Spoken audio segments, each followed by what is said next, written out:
Pada awal Juli 2023, aku terpilih sebagai pemimpin distrik dan terutama bertanggung jawab dalam pekerjaan penginjilan. Aku sadar bahwa sebagai seorang pemimpin, aku bertanggung jawab untuk mengawasi dan menindaklanjuti pekerjaan semua saudara-saudari dalam lingkup tanggung jawabku. Namun, kemajuanku dalam menindaklanjuti dan melaksanakan sangat lambat. Karena aku cenderung menindaklanjuti satu hal dalam satu waktu dan menunggu saudara-saudari menyelesaikannya sebelum beralih ke tugas berikutnya. Aku melakukan hal ini agar mereka tidak merasa kewalahan atau frustasi dengan banyaknya pekerjaan.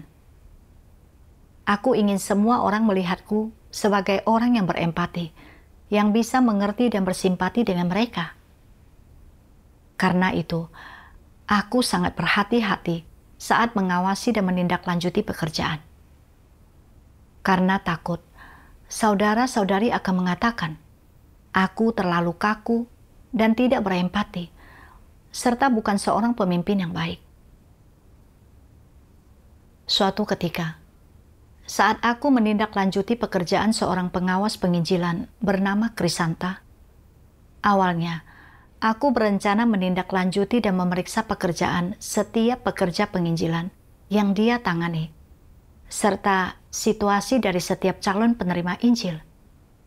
Namun, dia baru saja menyelesaikan sebuah pertemuan. Dan aku berpikir, dia baru saja menyelesaikan pertemuannya. Jadi, mungkin dia butuh istirahat. Jika aku langsung menindaklanjuti pekerjaannya, apakah dia akan menganggap aku benar-benar tidak pengertian? Aku tidak ingin dia merasa tertekan dengan caraku menindaklanjuti pekerjaannya.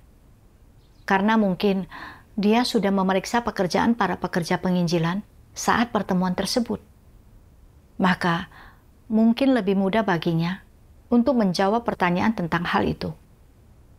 Jadi, untuk saat ini, aku tidak akan bertanya kepadanya tentang hal-hal lainnya.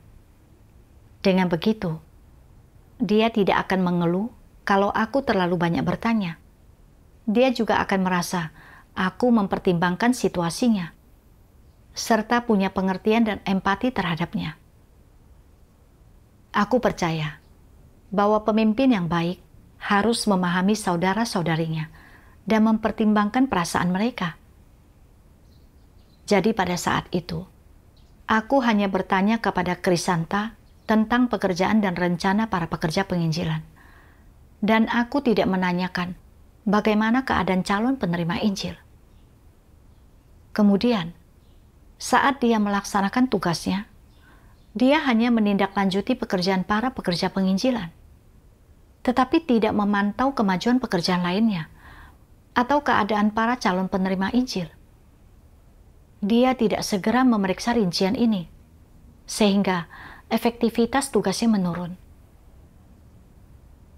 Aku menghadapi masalah yang sama ketika menindaklanjuti pekerjaan pengawas penginjilan lainnya, Bella. Bella baru saja berada di bawah tanggung jawabku. Dan suatu hari, ketika aku bertanya kepadanya tentang beberapa pekerja penginjilan, dia menjawab, aku belum menindaklanjuti hal ini. Aku belum mengenal mereka dengan baik dan masih dalam proses memahami mereka. Aku berpikir, sudah 5 hari, apakah memang butuh waktu selama itu untuk memeriksa ini semua? Aku ingin mengingatkannya bahwa pendekatan ini kurang efisien dan dapat menunda pekerjaan. Tetapi kemudian aku berpikir, jika aku langsung menunjukkan masalahnya, tak lama setelah dia datang, dia mungkin merasa aku tidak pengertian atau tidak berempati dan tidak mempertimbangkan kesulitannya. Aku tidak ingin dia memiliki kesan buruk tentangku. Dan jika aku mengatakan hal-hal ini, aku khawatir dia tidak akan bekerja sama dengan aktif saat aku membutuhkannya untuk membantu atau melaksanakan pekerjaan. Dan aku juga takut dia mungkin menunjukkan masalah dan kekuranganku nanti. Dengan pemikiran ini, aku tidak menunjukkan masalah Bella. Dan akibatnya, kemajuan pekerjaan penginjilan yang menjadi tanggung jawabnya menjadi sangat lambat. Karena aku tidak melaksanakan tugasku sebagai pemimpin untuk mengawasi dan menindaklanjuti pekerjaan penginjilan, maka kemajuan pekerjaan penginjilan dalam lingkup tanggung jawabku pun berjalan sangat lambat. Saat kami merangkum pekerjaan bersama, Bella secara terbuka mengatakan, "Sebenarnya, aku sudah menunggu pemimpin untuk menunjukkan kekurangan dalam tugasku." Setelah mendengarnya berkata seperti itu, aku menyadari bahwa aku belum memenuhi tanggung jawabku sebagai pemimpin, bahwa aku tidak menindaklanjuti pekerjaannya atau menunjukkan masalah dalam tugasnya. Aku merasa sangat bersalah. Jadi, aku terbuka tentang keadaanku dalam persekutuan. Setelah persekutuanku, pengawas kami, Lina, membagikan satu bagian dari firman Tuhan. Tuhan Yang Maha Kuasa berfirman, cara orang berperilaku dan berinteraksi dengan orang lain haruslah didasarkan pada firman Tuhan. Ini adalah prinsip paling dasar tentang cara berperilaku. Bagaimana orang dapat menerapkan kebenaran jika mereka tidak memahami prinsip tentang cara berperilaku? Menerapkan kebenaran bukanlah tentang mengucapkan kata-kata kosong atau meneriakan slogan, melainkan tentang bagaimana orang, apapun yang ditemuinya dalam hidupnya, selama itu ada kaitannya dengan prinsip tentang cara berperilaku, sudut pandangnya terhadap segala sesuatu, atau pelaksanaan tugasnya, mereka dihadapkan pada pilihan, dan mereka harus mencari kebenaran, mencari dasar dan prinsip di dalam firman Tuhan, dan kemudian menemukan jalan penerapannya. Mereka yang mampu menerapkan dengan cara seperti ini adalah orang yang mengejar kebenaran. Mampu mengejar kebenaran dengan cara seperti ini, sebesar apapun kesulitan yang dihadapi, berarti sedang menempuh jalan Petrus, jalan mengejar kebenaran. Sebagai contoh, prinsip apa yang harus kau junjung tinggi dalam hal berinteraksi dengan orang lain? Sudut pandangmu yang semula adalah keharmonisan adalah harta karun, kesabaran adalah kecerdikan, dan engkau harus selalu menjaga hubungan baik dengan semua orang, berusaha agar orang lain terhindar dari rasa malu dan tidak menyinggung siapapun, sehingga akan mudah untuk bergaul dengan orang lain di masa mendatang. Karena dikekang oleh sudut pandang ini, engkau tetap diam ketika menyaksikan orang lain melakukan hal buruk atau melanggar prinsip. Engkau lebih memilih pekerjaan gereja mengalami kerugian daripada menyinggung siapapun. Dengan siapapun engkau berinteraksi, engkau berusaha menjaga hubungan baik dengan mereka. Engkau selalu memikirkan perasaan manusia dan melindungi reputasi saat berbicara, dan engkau selalu mengucapkan perkataan yang enak didengar untuk menyenangkan orang lain. Sekalipun engkau mendapati seseorang yang bermasalah, engkau memilih untuk menoleransi orang itu dan hanya membicarakan tentang dirinya di belakangnya. Tetapi di depan orang itu, engkau tetap berusaha untuk tidak berkonfrontasi dengannya dan menjaga hubungan di antaramu. Bagaimana menurutmu cara berperilakumu yang seperti ini? Bukankah itu adalah perilaku penyenang orang? Bukankah itu sikap yang sangat licin? perilaku ini melanggar prinsip tentang cara berperilaku. Bukankah berperilaku dengan cara seperti ini sangat hina? Mereka yang bertindak seperti ini bukan orang baik, dan ini bukan cara berperilaku yang mulia. Sekalipun engkau telah sangat banyak menderita, dan sekalipun engkau telah banyak membayar harga, jika engkau tidak berprinsip dalam caramu berperilaku, itu berarti engkau telah gagal dalam hal ini.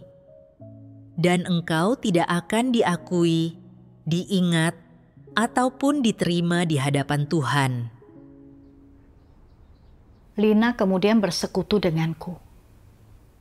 Kau lalai dalam menindaklanjuti pekerjaan demi menjaga hubunganmu dengan orang lain.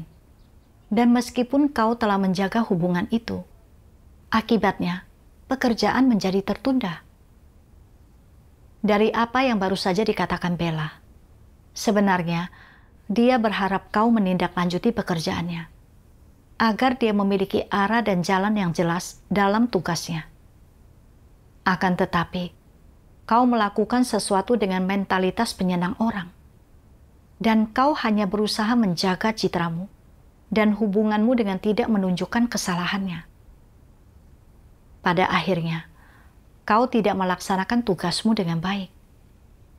Dan karena kurangnya tindak lanjut serta bimbingan darimu, pekerjaan Bella tidak memiliki arah, yang secara langsung membuat pekerjaan penginjilan menjadi tidak efektif.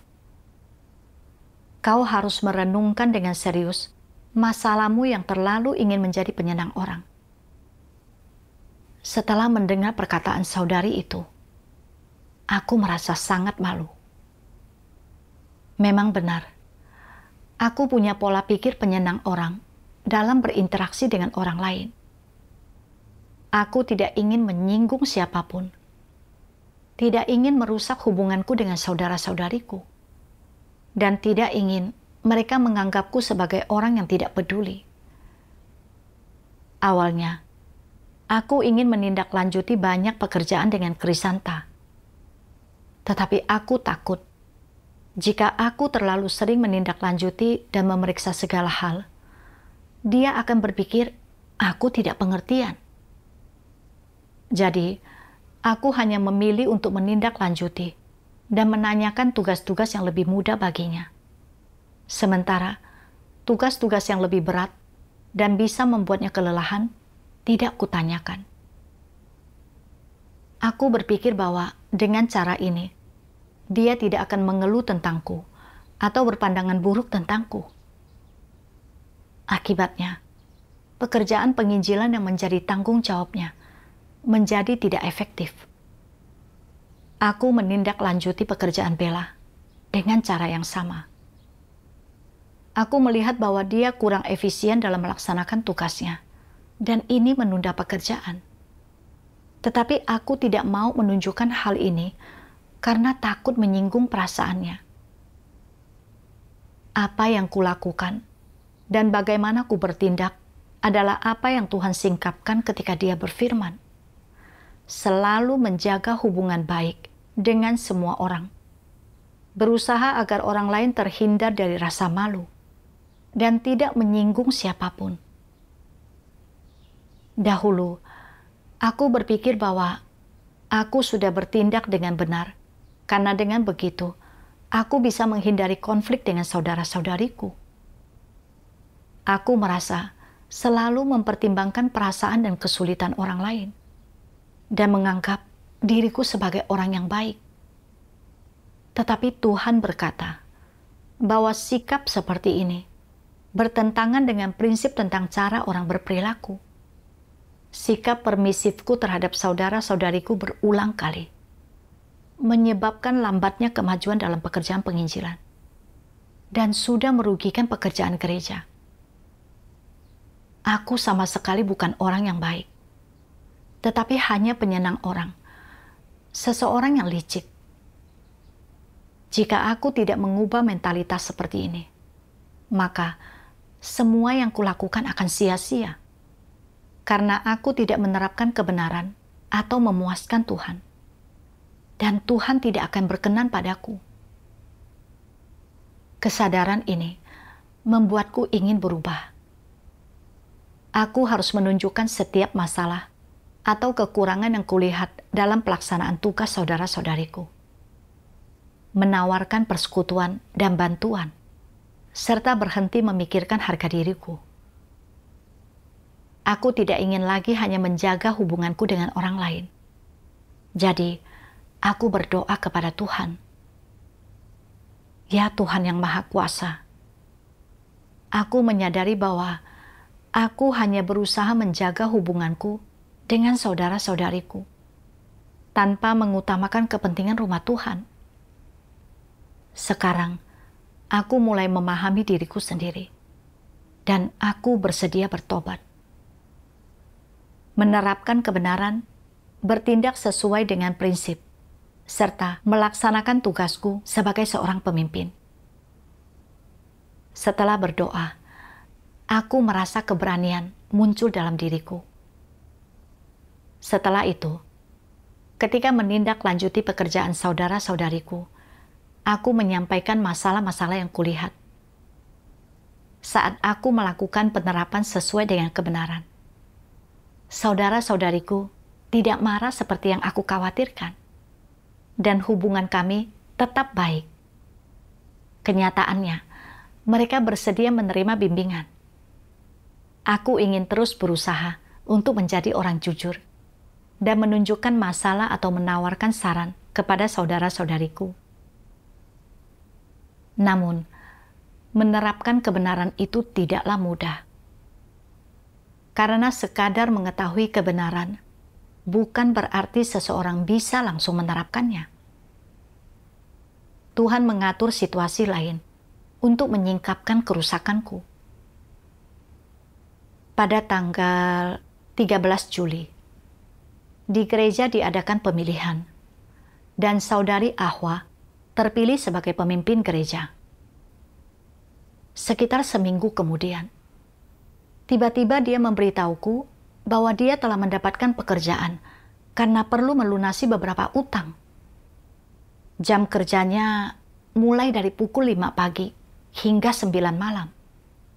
Aku sangat terkejut karena dia baru saja menjadi pemimpin selama beberapa hari, tetapi sudah mengambil pekerjaan dengan jam kerja yang begitu panjang, hingga ia sama sekali tidak punya waktu untuk melaksanakan tugasnya.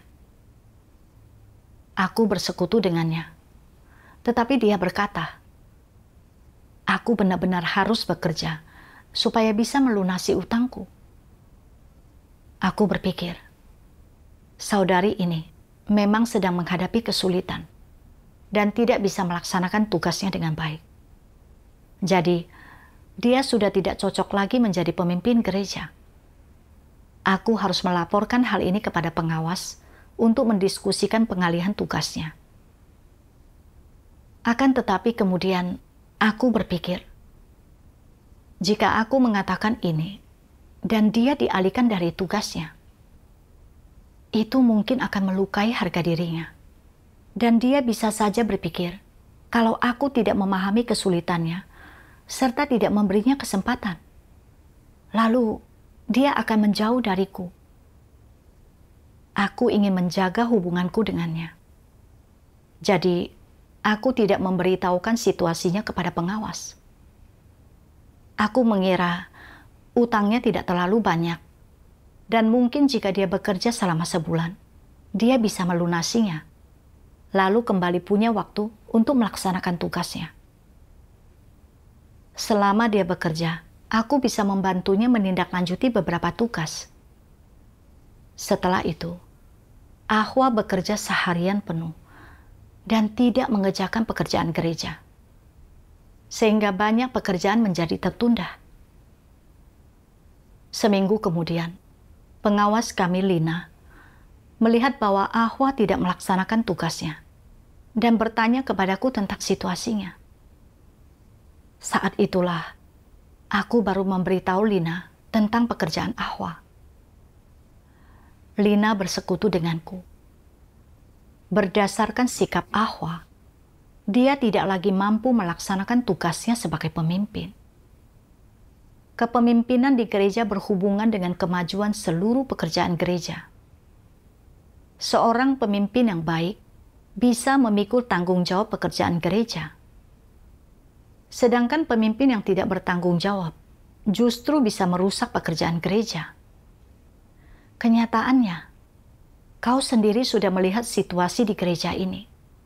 Jadi kau tahu kalau Ahwa memang tidak mampu menjalankan pekerjaan kepemimpinan. Kau seharusnya segera melaporkan dan menyelesaikan masalah ini begitu kau mengetahuinya. Tetapi kau tidak bertindak. Kau tidak segera mengalihkan tugasnya atau melaporkan masalahnya. Kau malah membiarkan dia tetap di posisinya. Tindakan seperti ini menunda pekerjaan gereja. Setelah mendengar persekutuan dari saudari itu, aku merasa sangat bersalah. Aku sudah melihat masalahnya, tetapi malah bertindak sesuai dengan pemikiranku sendiri, bukannya menerapkan kebenaran. Dan aku juga tidak mempertimbangkan apakah ini akan menunda pekerjaan gereja atau tidak. Aku benar-benar bodoh. Saudari Lina kemudian membacakan beberapa firman Tuhan yang Maha Kuasa untukku. Tuhan yang Maha Kuasa berfirman, ketika beberapa pemimpin gereja melihat saudara-saudari melaksanakan tugas mereka dengan bersikap asal-asalan, dia tidak menegur mereka, padahal seharusnya dia melakukannya. Ketika dia dengan jelas melihat bahwa kepentingan rumah Tuhan sedang dirugikan, dia tidak peduli akan hal ini atau mengajukan pertanyaan apapun, dan tidak sedikit pun menyinggung orang lain. Sebenarnya, dia tidak benar-benar menunjukkan kepedulian pada kelemahan orang lain. Sebaliknya, niat dan tujuannya adalah untuk memenangkan hati orang. Dia sepenuhnya menyadari bahwa asalkan aku melakukan hal ini dan tidak menyinggung siapapun, mereka akan menganggapku pemimpin yang baik.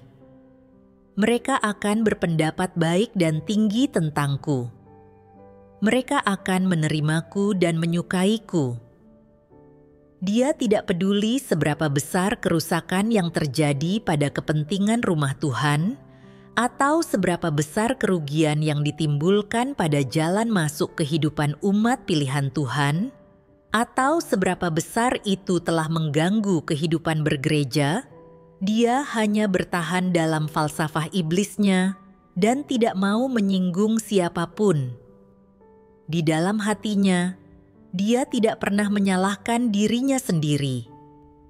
Ketika dia melihat ada seseorang yang menyebabkan kekacauan dan gangguan, paling-paling dia berbicara sedikit tentang hal itu dengannya, meremehkan masalahnya, dan menganggapnya sudah selesai.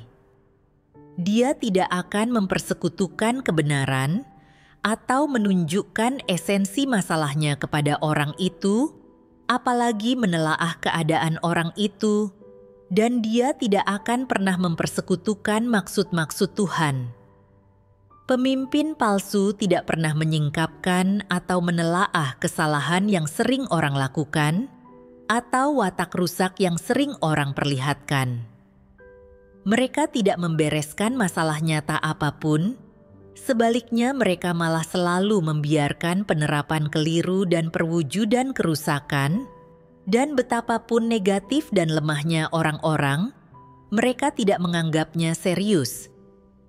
Mereka hanya mengkhotbahkan beberapa kata dan doktrin, serta mengatakan beberapa perkataan nasihat untuk menangani keadaan dengan cara yang asal-asalan, berusaha menjaga keharmonisan. Akibatnya, umat pilihan Tuhan tidak tahu bagaimana merenungkan dan mengenal diri mereka sendiri. Tidak ada penyelesaian untuk watak rusak apapun yang mereka perlihatkan, dan mereka hidup di tengah kata-kata dan doktrin, gagasan dan imajinasi, tanpa jalan masuk kehidupan.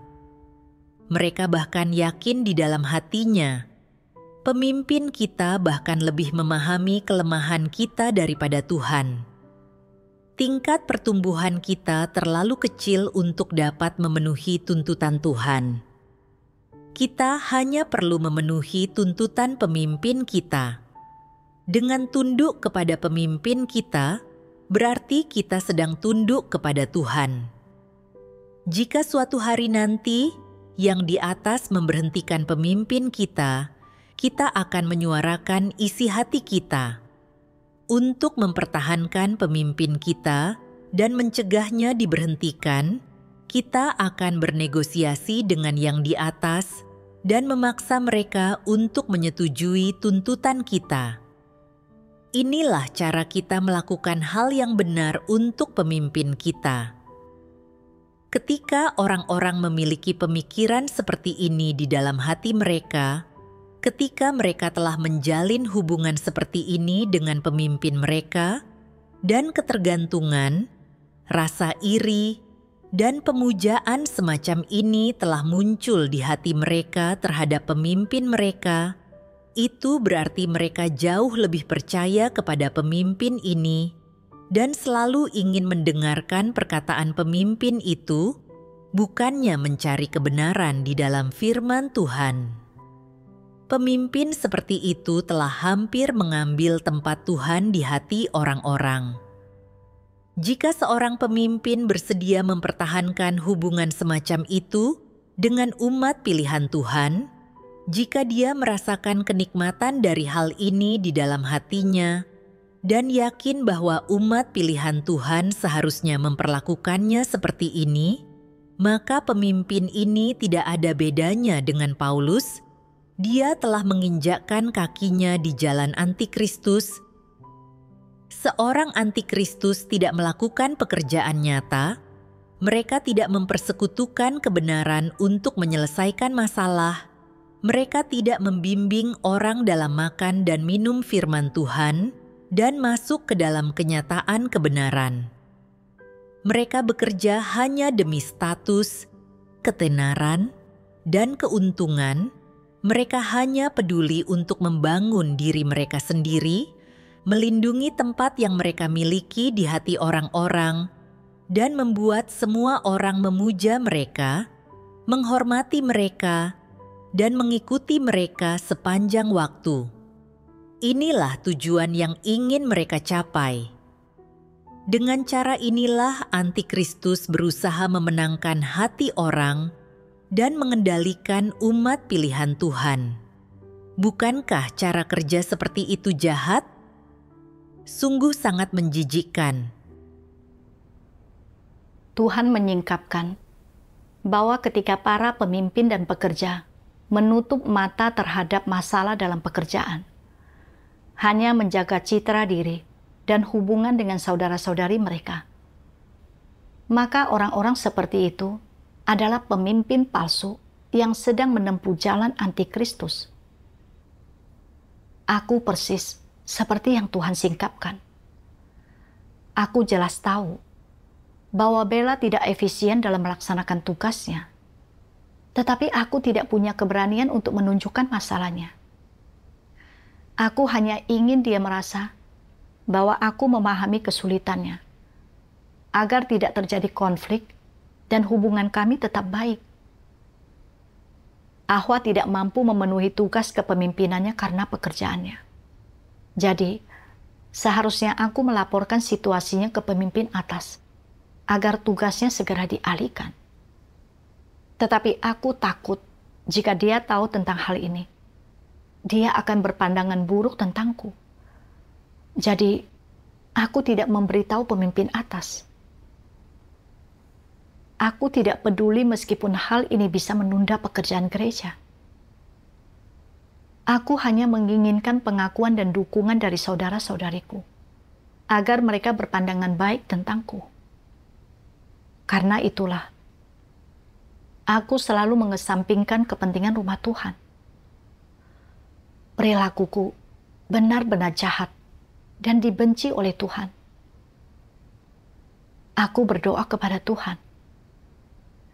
Ya Tuhan, aku sadar bahwa dalam melaksanakan tugasku, aku tidak memikirkan kepentingan gereja. Dan bahwa aku selalu memikirkan hubunganku dengan saudara-saudariku. Ingin mereka melihatku sebagai pemimpin yang baik dan menghormatiku. Tindakanku tidak sesuai dengan kebenaran dan telah berdampak pada pekerjaan gereja. Aku tidak melaksanakan tugas sebagai pemimpin dan malah menempuh jalan anti-Kristus. Terima kasih Tuhan yang Maha Kuasa, karena telah mengatur agar saudari Lina melihat penyimpanganku dan menunjukkan kekuranganku. Kedepannya, aku bersedia menerapkan kebenaran dan tidak lagi menjaga hubunganku dengan Ahwa, dan akan lebih memikirkan kepentingan gereja. Sore itu, aku bersekutu dengan Ahwa, dan dia mengakui bahwa dia tidak melaksanakan tugasnya dengan baik, sehingga menunda pekerjaan gereja. Namun, dia tidak bisa meninggalkan pekerjaannya, sehingga aku mengalihkan tugasnya kepada orang lain. Kemudian, aku membaca bagian lain dari firman Tuhan. Tuhan yang Maha Kuasa berfirman, ada prinsip dalam falsafah tentang cara berinteraksi dengan orang lain yang berbunyi, lindungi pertemananmu dengan tak pernah menunjukkan kesalahan orang lain. Itu berarti untuk menjaga pertemanan yang baik ini, orang harus tutup mulut tentang masalah teman mereka, sekalipun mereka melihatnya dengan jelas. Mereka menaati prinsip tersebut untuk tidak mempermalukan orang atau menyingkapkan kekurangan mereka. Mereka saling menipu, saling menyembunyikan, dan saling berintrik. Meskipun mereka tahu betul orang macam apa orang lain itu, mereka tidak mengatakannya secara langsung, tetapi menggunakan cara-cara licik untuk menjaga hubungan mereka. Mengapa orang ingin menjaga hubungan seperti itu? Ini karena orang tidak mau menciptakan musuh di tengah masyarakat atau di dalam kelompoknya. Karena melakukan ini, berarti dia akan sering menempatkan dirinya dalam situasi berbahaya. Karena engkau tahu seseorang akan menjadi musuhmu dan menyakitimu setelah engkau menyingkapkan kekurangannya atau menyakiti hatinya, dan engkau tidak ingin menempatkan dirimu dalam situasi seperti itu, engkau menggunakan prinsip falsafah tentang cara berinteraksi dengan orang lain yang berbunyi, jika engkau memukul orang lain, jangan pukul wajah mereka. Jika engkau menyingkapkan orang lain, jangan singkapkan kekurangan mereka. Dilihat dari sudut pandang ini, jika dua orang berada dalam hubungan seperti itu, dapatkah mereka dianggap sebagai sahabat sejati? Mereka bukan sahabat sejati, apalagi orang kepercayaan dari masing-masing mereka. Jadi, sebenarnya hubungan macam apakah ini? Bukankah ini adalah hubungan sosial yang mendasar? Dalam hubungan sosial semacam itu, orang tidak bisa berbicara dari hati ke hati, juga tidak memiliki hubungan yang mendalam, juga tidak dapat mengatakan apapun yang ingin mereka katakan. Mereka tidak dapat menyampaikan apa yang ada dalam hati mereka, atau masalah yang mereka lihat dalam diri orang lain, atau perkataan yang akan bermanfaat bagi orang lain. Sebaliknya, mereka memilih mengucapkan perkataan yang menyenangkan untuk menyenangkan hati orang lain. Mereka tidak berani mengatakan yang sebenarnya ataupun menjunjung tinggi prinsip, dan dengan cara itu, mereka mencegah orang lain agar tidak memiliki pemikiran yang memusuhi mereka. Ketika tak seorang pun mengancam seseorang, bukankah orang tersebut akan hidup relatif tenang dan damai? Bukankah inilah tujuan orang dalam menganjurkan pepatah ini Jika engkau memukul orang lain, jangan pukul wajah mereka.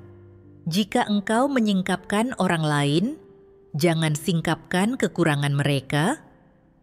Jelas, ini adalah cara bertahan hidup yang bengkok dan licik, yang mengandung unsur kewaspadaan, yang tujuannya adalah untuk melindungi diri sendiri. Karena hidup dengan cara seperti ini, orang tidak memiliki orang kepercayaan, tidak memiliki sahabat yang dengannya mereka dapat mengatakan apapun yang mereka inginkan.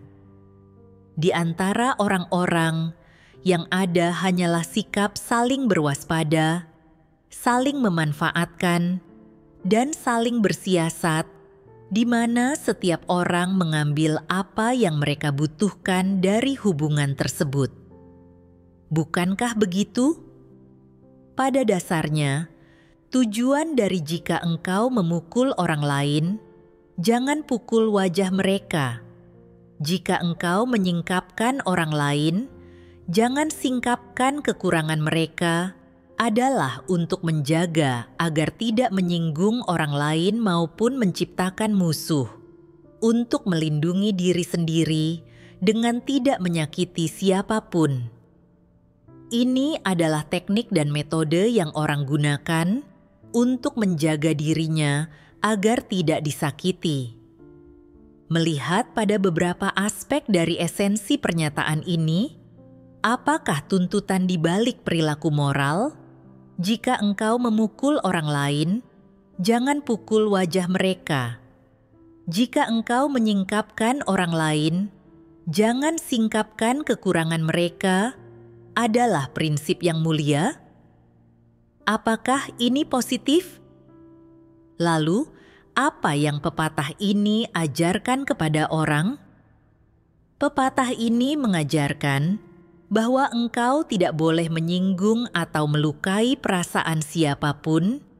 Jika tidak, engkaulah yang pada akhirnya akan disakiti. Dan selain itu, pepatah ini mengajarkan bahwa engkau tidak boleh mempercayai siapapun.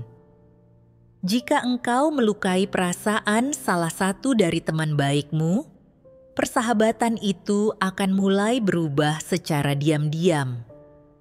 Mereka akan berubah dari yang tadinya teman baik atau teman dekatmu menjadi orang asing atau musuhmu. Masalah apa yang dapat diselesaikan dengan mengajari orang bertindak seperti itu? Meskipun dengan bertindak seperti ini, engkau tidak menciptakan musuh dan bahkan mengurangi beberapa musuh, apakah ini akan membuat orang mengagumi dan menyetujuimu dan selalu mempertahankan pertemanan denganmu? Apakah ini sepenuhnya memenuhi standar perilaku moral? Paling-paling, ini tak lebih dari sekadar falsafah tentang cara berinteraksi dengan orang lain. Setelah membaca firman Tuhan, aku akhirnya memahami bahwa lindungi pertemananmu dengan tak pernah menunjukkan kesalahan orang lain adalah salah satu falsafah iblis tentang cara berinteraksi dengan orang lain. Kebanyakan orang menggunakan falsafah ini untuk menjaga hubungan baik dengan orang lain. Dan ini adalah caraku berinteraksi dengan orang lain. Agar dianggap sebagai teman yang perhatian dan pengertian, aku selalu berhati-hati saat bergaul dengan orang lain. Dan bahkan, ketika melihat masalah mereka, aku memilih untuk diam. Karena berpikir bahwa dengan cara ini, aku tidak akan menimbulkan permusuhan atau menyinggung siapapun. Pada kenyataannya, jika kita menyadari bahwa orang lain memiliki masalah, tetapi tidak menunjukkannya demi kepentingan pribadi, dan jika kita saling melindungi dengan tidak mengatakan kebenaran, serta tidak bertindak sebagai orang jujur, maka itu bukanlah pertemanan yang sejati. Menggunakan falsafah iblis seperti ini untuk menjaga hubungan dengan orang lain hanya akan menciptakan sikap saling waspada. ini tidak lain adalah perilaku yang licik dan curang. Aku menyadari bahwa aku tidak benar-benar menganggap Krisanta, Bella, dan Ahwa sebagai saudariku di gereja. Dan aku tidak berusaha membantu mereka menyadari masalah mereka.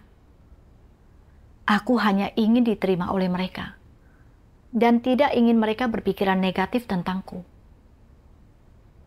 Demi melindungi kepentingan diriku, meskipun aku melihat mereka tidak melaksanakan tugas dengan baik dan menunda pekerjaan, aku tidak menunjukkan hal ini atau bersekutu untuk menyelesaikannya. Aku tidak memiliki kasih yang tulus terhadap saudara-saudariku. Aku selalu berpikir bahwa asalkan aku tidak menunjukkan masalah mereka, kami bisa terus bekerja sama dan mungkin hubungan kami akan tetap baik. Namun pada kenyataannya, berpegang pada falsafah, lindungi pertemananmu dengan tak pernah menunjukkan kesalahan orang lain dalam cara berinteraksi dengan orang lain, ternyata tidak membawa hasil yang baik. Bukan hanya membuat pekerjaan gereja tertunda, melainkan juga membuat masalah mereka tidak terselesaikan dan tidak membantu mereka melaksanakan tugas dengan baik.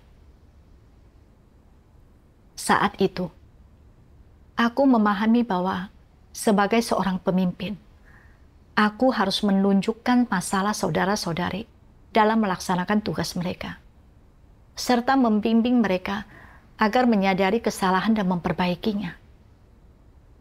Inilah yang seharusnya dilakukan oleh saudara-saudari yang sejati. Kemudian, aku menyadari bahwa firman Tuhan membahas tanggung jawab para pemimpin dan pekerja. Tuhan Yang Maha Kuasa berfirman, 1. Memimpin orang untuk makan dan minum firman Tuhan serta memahaminya, dan untuk masuk ke dalam kenyataan firman Tuhan. 2. Memahami keadaan setiap jenis orang dan menyelesaikan berbagai kesulitan yang berkaitan dengan jalan masuk kehidupan yang mereka hadapi dalam kehidupan nyata. 3. Mempersekutukan prinsip-prinsip kebenaran yang seharusnya dipahami agar dapat melaksanakan setiap tugas dengan baik. 4. Terus mengikuti perkembangan keadaan para pengawas dari berbagai pekerjaan dan personel yang bertanggung jawab atas berbagai pekerjaan penting dan segera menyesuaikan penugasan mereka atau memberhentikan mereka bila diperlukan untuk mencegah atau mengurangi kerugian karena menggunakan orang-orang yang tidak tepat dan menjamin efisiensi serta kelancaran kemajuan pekerjaan. 5. Terus mendapatkan pengetahuan dan pemahaman terkini tentang status dan kemajuan setiap bagian dari pekerjaan, serta mampu dengan segera menyelesaikan masalah, mengoreksi penyimpangan, dan memperbaiki kekurangan dalam pekerjaan, sehingga pekerjaan dapat berjalan dengan lancar.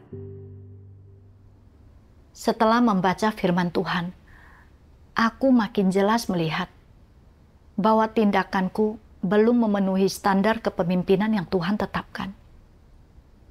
Karena aku belum melaksanakan tugas dan tanggung jawabku sebagai seorang pemimpin. Menjadi pemimpin gereja berarti harus membimbing saudara-saudari untuk makan, minum, dan memahami firman Tuhan, agar mereka dapat menerapkan kebenaran dan memperoleh jalan masuk kehidupan. Sebagai seorang pemimpin, salah satu tanggung jawabku adalah mengawasi seluruh aspek pekerjaan gereja, mulai dari keadaan para personel hingga kemajuan pekerjaan. Jika ada satu aspek yang menghambat jalannya pekerjaan gereja, itu harus segera diselesaikan. Ini adalah sesuatu yang belum pernah kulakukan sebelumnya. Dengan membaca firman Tuhan, aku memahami bagaimana melaksanakan tugasku sebagai pemimpin dengan benar. suatu hari di bulan Februari 2024. Saudara Erven melaporkan kepadaku bahwa saudari Stacy, seorang pemimpin gereja, berbicara dengan kurang bijaksana saat memberitakan Injil. Misalnya, dia menyingkapkan agama, pendeta, dan penatua begitu dia berinteraksi dengan calon penerima Injil, yang akhirnya membuat para calon penerima Injil memiliki gagasan lain dan tidak ingin lagi menghadiri pertemuan. Aku juga menyadari bahwa Stacy berbicara dengan kurang bijaksana. Dan aku tahu bahwa aku harus mempersekutukan masalah ini dengannya.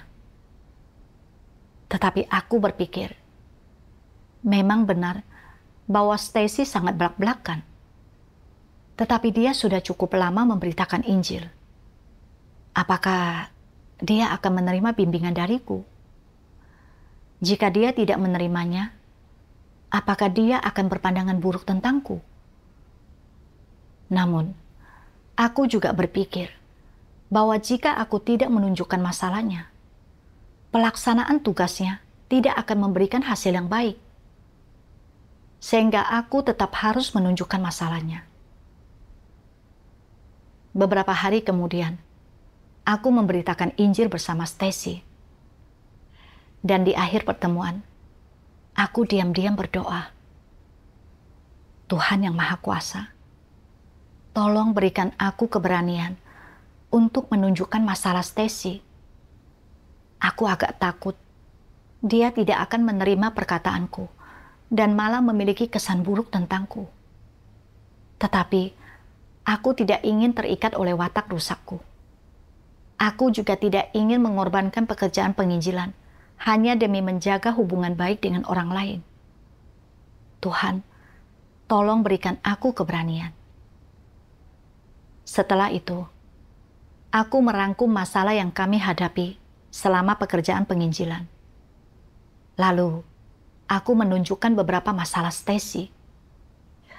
Stacy berkata, "Terima kasih sudah menunjukkan kekurangan dan masalahku. Ini sangat membantuku." Setelah itu, perlahan-lahan dia mulai menerapkan cara memperbaiki masalah tersebut. Melalui pengalaman nyata dalam situasi yang telah Tuhan atur, aku mulai memahami bahwa pepatah lindungi pertemananmu dengan tak pernah menunjukkan kesalahan orang lain adalah falsafah iblis tentang cara berinteraksi dengan orang lain yang menyesatkan dan merusak orang, serta sebenarnya tidak sesuai dengan kebenaran. Pekerjaan Tuhan di akhir zaman sangatlah nyata dan dilakukan untuk menyelamatkan kita, serta memampukan kita untuk membuang pandangan serta falsafah iblis yang kita anut. Jika aku tidak mengalami pekerjaan Tuhan yang Maha Kuasa di akhir zaman, aku pasti masih menjalani hidup dengan falsafah iblis ini dan tetap berusaha menipu orang lain dengan kepura-puraan tanpa menyadarinya.